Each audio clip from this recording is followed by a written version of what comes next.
నమస్కారం. శభాష్ ఆంధ్రప్రదేశ్ కార్యక్రమానికి స్వాగతం.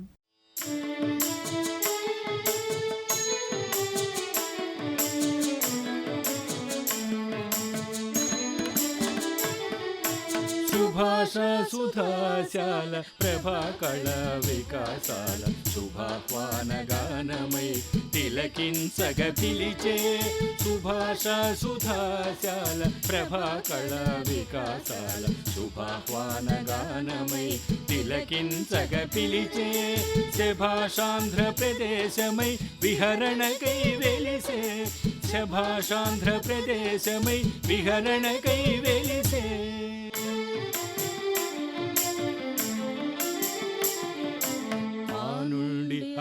వరకు అక్షర మధుధారలుకు తెలుగు కవిత తొలి పునాది అదే రాజమహేంద్రి. రెడ్డి దొరల విభవాలకు కృష్ణదేవరాయ సభకు అన్నమయ్య రామదాస త్యాగయ వాగేయాలకు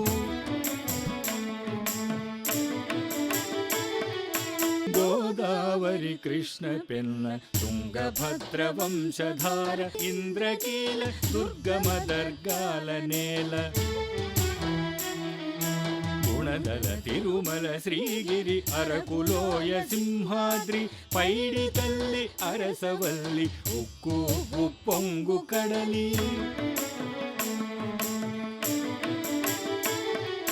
సుభాష సుధాశాల ప్రభాకళ వికాసాల శుభాహ్వాన గానమై తిలకించగ పిలిచే శభాషాంధ్రప్రదేశమై విహరణకై వెలిసే శభాషాంధ్రప్రదేశమై విహరణకై వెలిసే.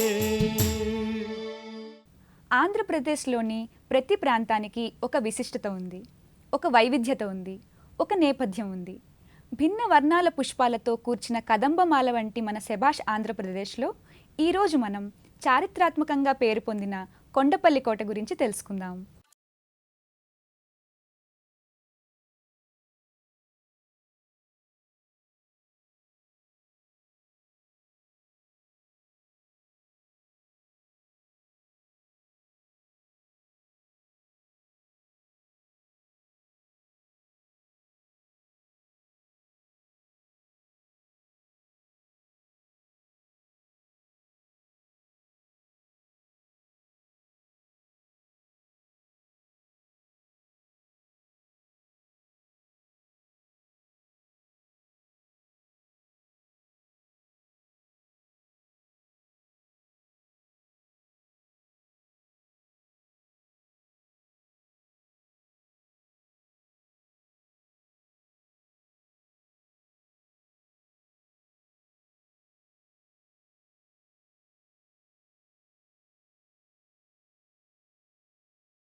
మధురమైన సీతాఫలాలు, చింత, రేగుపండు లాంటి పండ్లు, కుంకుడుకాయలు కూడా ఈ కోట చుట్టుపక్కల మనకి దొరుకుతాయి. గతంలో కొంతకాలం వరకు ఈ కోట కూడా శిథిలావస్థలోకి చేరుకుంది. తర్వాత ప్రదర్శనశాలలు, పురావస్తు శాఖ మరమ్మతులు చేసి లోపల కోటకు సంబంధించిన వివరాలు, పరిపాలకుల బొమ్మలు ఉంచి ఒక చారిత్రాత్మక కళాఖండాల ప్రదర్శనశాలగా తయారు చేశారు. ఇలా చేయడం వలన మన మట్టి పొరల కింద దాగి ఉన్న ఎన్నెన్నో వేల ఏళ్ల చరిత్ర మన కళ్ళ ముందు ఉంటుంది. భావితరాల వారికి అది ఎంతో ఉపయోగంగా ఉంటుంది.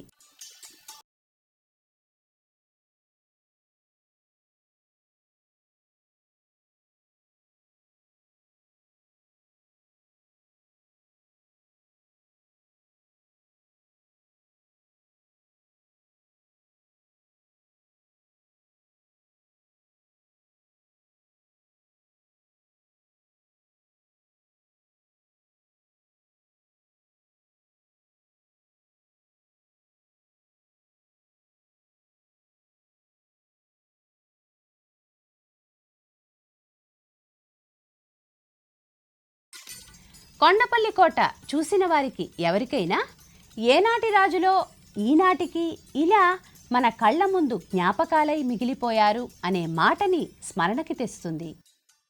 ఆనాటి రాజులు ఈ రోజు లేరు, ప్రజలు లేరు. అయినప్పటికీ వారి జీవన విధానాన్ని, వారి ఆలోచన రీతిని నేటికి మనకు తెలియచేస్తున్న సజీవ సాక్ష్యం ఈ కొండపల్లి కోట. ఇటువంటి వాటిని సందర్శించి కాలాతీత జ్ఞాపకాలను నెమరువేసుకోవటం మన కర్తవ్యం.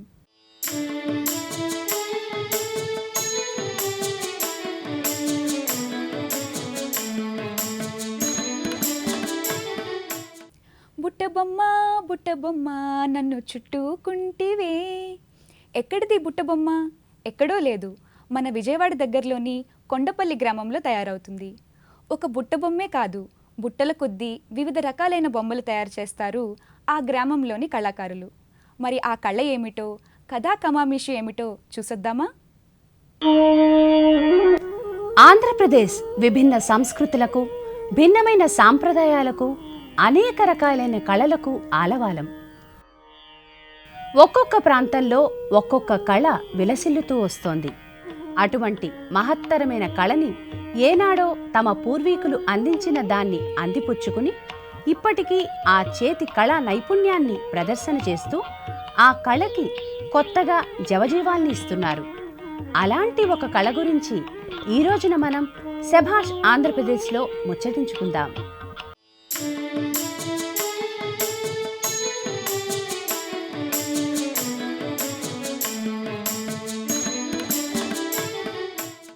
ప్రపంచవ్యాప్తంగా మంచి బొమ్మలు, అందమైన బొమ్మలు ఎక్కడ దొరుకుతాయి అనగానే ఎవరైనా కొండపల్లి అనే చెప్తారు. అవును, అది 100కి 100 పాళ్ళు నిజం. కొండపల్లి బొమ్మలు చాలా అందమైనవి. అందులోనూ బుట్టబొమ్మలు అనగానే కొండపల్లి గుర్తొస్తుంది. చాలా అపురూపమైన ఆ కళని, ఆ కళ వెనకాల ఉన్న కళాకారులని, ఆ బొమ్మల వెనుక ఉన్న నేపథ్యాన్ని, బొమ్మల అందాల్ని, బొమ్మలు చేసే కళాకారుల మనోగతాన్ని, రంగురంగుల బొమ్మలను చూసొద్దాం పదండి. విజయవాడ నగరానికి దాదాపుగా 24 కిలోమీటర్ల దూరంలో ఉంది ఈ కొండపల్లి.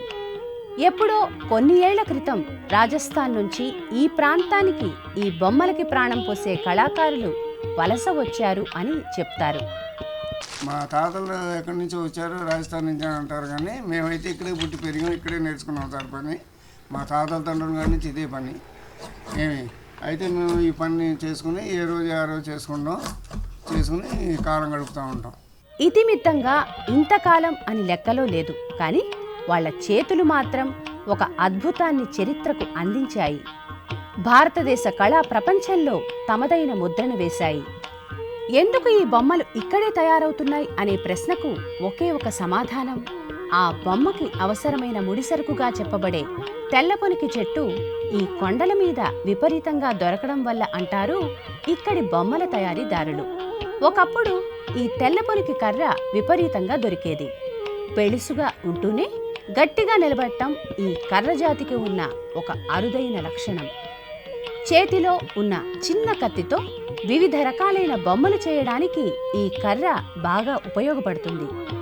ఒక్కసారి మనం కొండపల్లిలోని బొమ్మల తయారీదారులు ఇళ్లలోకి వెళ్ళగానే ఆహ్లాదకరమైన వాతావరణం మన కళ్ళ ముందు కదలాడుతుంది. ఎన్నెన్నో చిత్ర విచిత్రమైన బొమ్మలు మనకి కనబడతాయి. తలలూపే దంపతుల బొమ్మలు,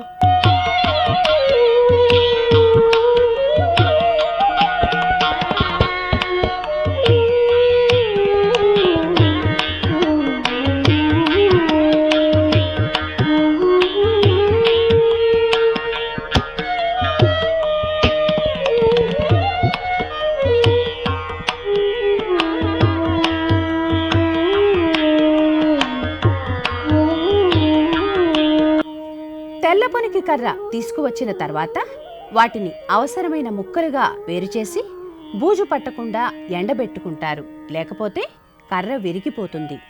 చిన్న చిన్న ముక్కలుగా ఎలాంటి యంత్ర సాయం లేకుండానే చేతితోనే తయారు చేసుకుంటారు. రంపపు పొట్టు, చింతగింజల పొడిని కలిపి మిశ్రమంగా చేసి వివిధ భాగాలు అతుకు పెట్టడానికి ఉపయోగిస్తారు. పిండి అండి ఇది. చింతగింజలు తెచ్చుకొని మిల్లాడించుకొని వండుకోవాలండి. మామూలుగా మెత్తగా ఉడికించుకుంటే ఇలా ఇద్దండి. జిగురులాగా అవటం వలన ఈ జిగురులాగా ఇద్దండి. ఈ జిగురు ఈ రంపం పొట్టులో కలుపుకొని మక్కులు జాయింట్లు పెట్టుకుంటామండి. జాయింట్లు పెట్టుకుంటాము. ఆ జాయింట్లు పెట్టుకుంటే మనకి కావాల్సిన షేపులు తీసుకోవచ్చు. దీని తయారు విధానాన్ని దాదాపుగా 40 ఏళ్ల నుంచి ఇదే వృత్తిగా ఉండి బొమ్మలు చేయడంలో తనకంటూ ఒక ప్రత్యేకతను సాధించిన కూరేళ్ల వెంకటాచారి గారు తమ మాటల్లో వివరించారు. దగ్గర నాకు 50 సంవత్సరాలు వస్తున్నాయండి. నాకు చిన్నప్పటి నుంచి కూడా బొమ్మలంటే ఇష్టం. ఎలా అంటే నాకు 13-14 సంవత్సరాలప్పుడే మా చెల్లి నీళ్ళు తోడుస్తుంటే తాబేలు వచ్చింది. ఆ తాబేలు వస్తుంటే తను భయపడింది. నేను 1 గంట సేపు 2 గంటల సేపు దాన్ని అలవాటు చేసుకొని అప్పుడులోనే ఆ తాబేలు నేను తయారు చేసి ఆ తాబేలు నేను మళ్ళీ బావిలో పడేసాను. అది నాకు చిన్నప్పటి నుంచి అలా ఇష్టం. ఇప్పుడు ఈ దశావతారాలు చుట్టేసుకుని ఉందనుకోండి, ఇలా కూర్మ అవతారం ఇలా చేసుకుంటూ వచ్చారు. ఇలా చేసుకుంటే దీన్ని మనం ఇంకా మెరుగుపరచకూడదు. ఎందుకని ఈ కూర్మంలాగా ఇలా భగవంతుడు నాకు ఇచ్చాడు ఆ వర్క్ని.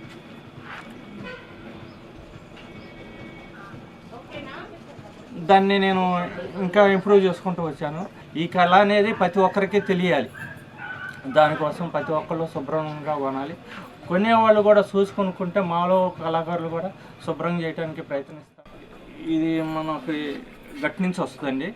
గట్టి నుంచి వచ్చిన తర్వాత ముద్దు 9 అంగుళాల చెక్క వచ్చేలాగా ముద్ద వస్తుంది ఇలా అవునా. అందులో ఇలా కమ్ములు కోపిస్తాం. ఈ కమ్ములు కోపిస్తే ఈ ఎడ్లకు పనిచేస్తాయి. ఈ కమ్మిని ఇందులో ఇలా కట్ చేస్తాం. ఈ కట్ చేసిన తర్వాత ఇది బాడీ, ఈ ఎద్దుకు బాడీ. దీన్ని ఈ షేప్ చెక్కుంటాం. ఈ షేప్ చెక్కిన తర్వాత ఈ తలకాయ జాయింట్ వస్తుంది. తర్వాత ఈ కాళ్ళు అండి, ఈ ఎదర కాళ్ళు, ఈ వెనక కాళ్ళు, ఈ అంటించేసిన తర్వాత ఈ తలకాయ అంటించిన తర్వాత ఇది ఓపరం ఇలా సెట్ అయిపోతుంది. తర్వాత వచ్చేసి ఇలా పూర్తి అయిపోయిన తర్వాత ఫినిషింగ్ అయిన తర్వాత కొమ్ములు పెడతాం. కొమ్ములు పెట్టిన తర్వాత ఇది తోక ఇవన్నీ వేస్తాం. ఇది ఎద్దు అయిపోయినట్టు ఈ రకంగా వచ్చేది. తర్వాత దీని మీద శుద్ధ వేస్తాం. శుద్ధ అంటే మన ఐడియా ముగ్గులకు వాడతారు కదండి. ఆ శుద్ధ వేసిన తర్వాత ఆ శుద్ధని నానబెట్టేస్తామండి.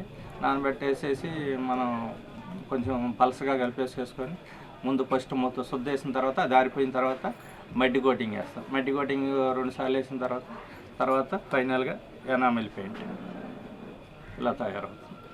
బొమ్మలు వివిధ రూపాల దశని మొత్తం ఎక్కువ భాగం పురుషులే తయారు చేస్తారు. అన్ని దశలు అయిన తర్వాత మహిళలు వాటికి రంగులు వేస్తారు. మొదలుపెట్టిన దగ్గర నుంచి బొమ్మ మొత్తం పూర్తి అయ్యే వరకు చాలా దశలు ఉంటాయి. ఏ దశలోనూ ఎంత చిన్న బొమ్మ అయినా నిర్లక్ష్యం కూడదు అంటారు ఇక్కడి కళాకారులు. మహిళల్లో చాలా ఎక్కువ మంది ఈ కళలోకి రాలేకపోవడానికి ఇంటి బాధ్యతలు అంటారు ఈ మహిళ. మొదట్లో పొలం పని చేశానండి నేను పెళ్లి కాకముందు. అట్టా భయం అనేది లేదు. ధైర్యంతో అసలు నేర్చుకోవాలి ఇది ఇది అప్పుడు ఏంటంటే ఈ బొమ్మ అంటే ఏంటి ఇంత అందంగా ఉంది, ఇంత బాగుంది కదా అని లేకోకుండా బావుదారి పెట్టుకొని ఆయన గారు లేకుండానే నేర్చుకున్నావు. 6 నెలల దాకా తెలవదు నేర్చుకునేదాకా నాకు ఆయనకి. ఆ నేర్చుకున్నాక తర్వాత నేను చెక్కుతాను అన్నాక అప్పుడు చూసి అప్పుడు నేర్పాడు బొమ్మల్ని. ఇక అట్లా అట్లా అట్లా నేర్చుకున్నానండి నేను. ఏ కాలనీలో ఉండగా నేర్చుకున్నా. ఇక్కడికి వచ్చి ఎన్టీ రామారావు గారు కాలనీ ఇచ్చినప్పుడు ఇక్కడికి వచ్చేసామన్నమాట. అంతకుముందు అక్కడే నేర్చుకున్నాను. అట్లా బొమ్మల పని ఒకదాన్ని నేర్చుకొని చేయగలిగానండి. మరి అని ఐడియాతోటి ఇప్పుడు ఇవి వచ్చినాయి కాబట్టి, ఈ ఫోన్లు వచ్చినాయి కాబట్టి ఫోన్లోనే పెట్టుకొని చూసుకుంటారు. చదువుకునే వాళ్ళు ఎంతమంది వస్తారండి మా దగ్గరికి. 15 రోజులు 20 రోజులు ఉంటారు వాళ్ళు. ఎక్కడో నుంచి వచ్చి ఒక అద్దెకి తీసుకొని ఒక గది అట్లా ఉండి మా దగ్గర చేసిన వాళ్ళు ఉన్నారు 20 సంవత్సరాల క్రితం.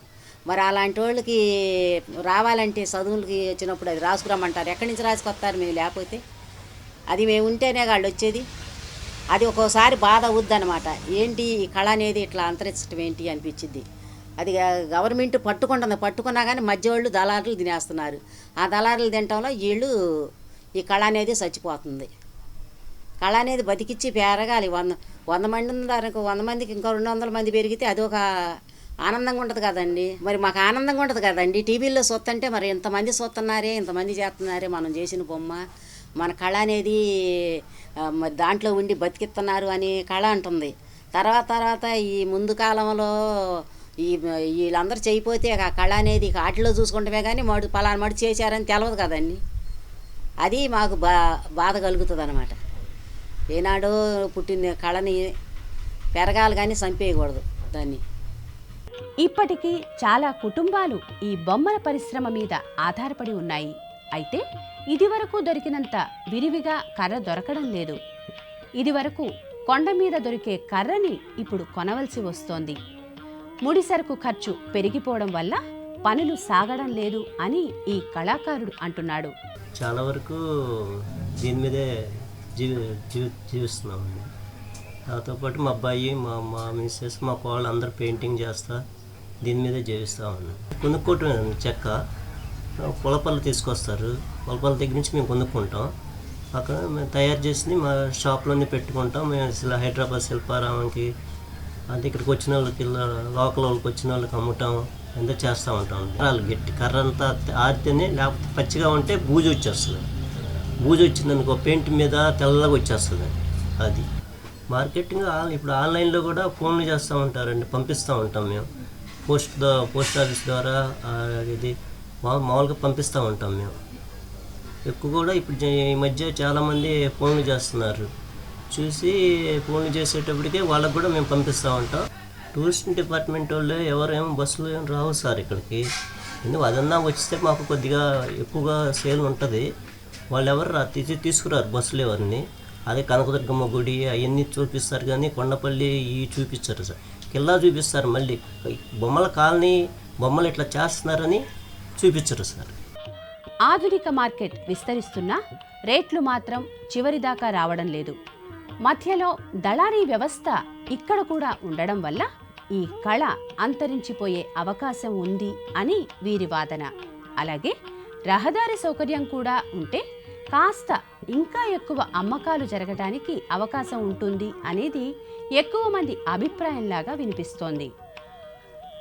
మన చుట్టూ ఉన్న కళలని ఆదరించడం, చారిత్రాత్మక ప్రదేశాలను సందర్శించడం, వాటి మూలాలని తెలుసుకుని రాబోయే తరాల వారికి చెప్పడం వంటి పనులు చేయడం ముఖ్యమైన పనిగా చేసుకోవాలి. అప్పుడే మనం మన చరిత్రని, సంస్కృతిని ముందుకు తీసుకువెళ్ళగలం. ఆ ప్రేరణ కలిగించడమే శభాష్ ఆంధ్రప్రదేశ్ ముఖ్య ఉద్దేశ్యం.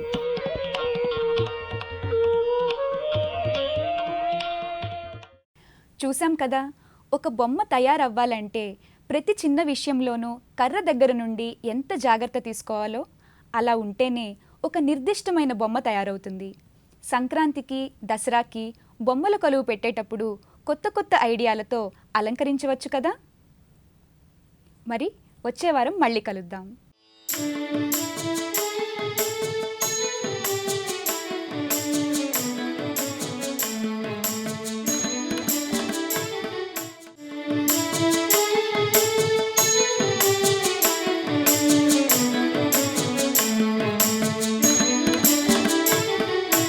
శుభా సుభాష సుధాశాల ప్రభాకళ వికాసాల శుభాహ్వాన గానమై తిలకించగ పిలిచే శభాషాంధ్రప్రదేశమై విహరణకై వెలిసే శభాషాంధ్రప్రదేశమై విహరణకై వెలిసే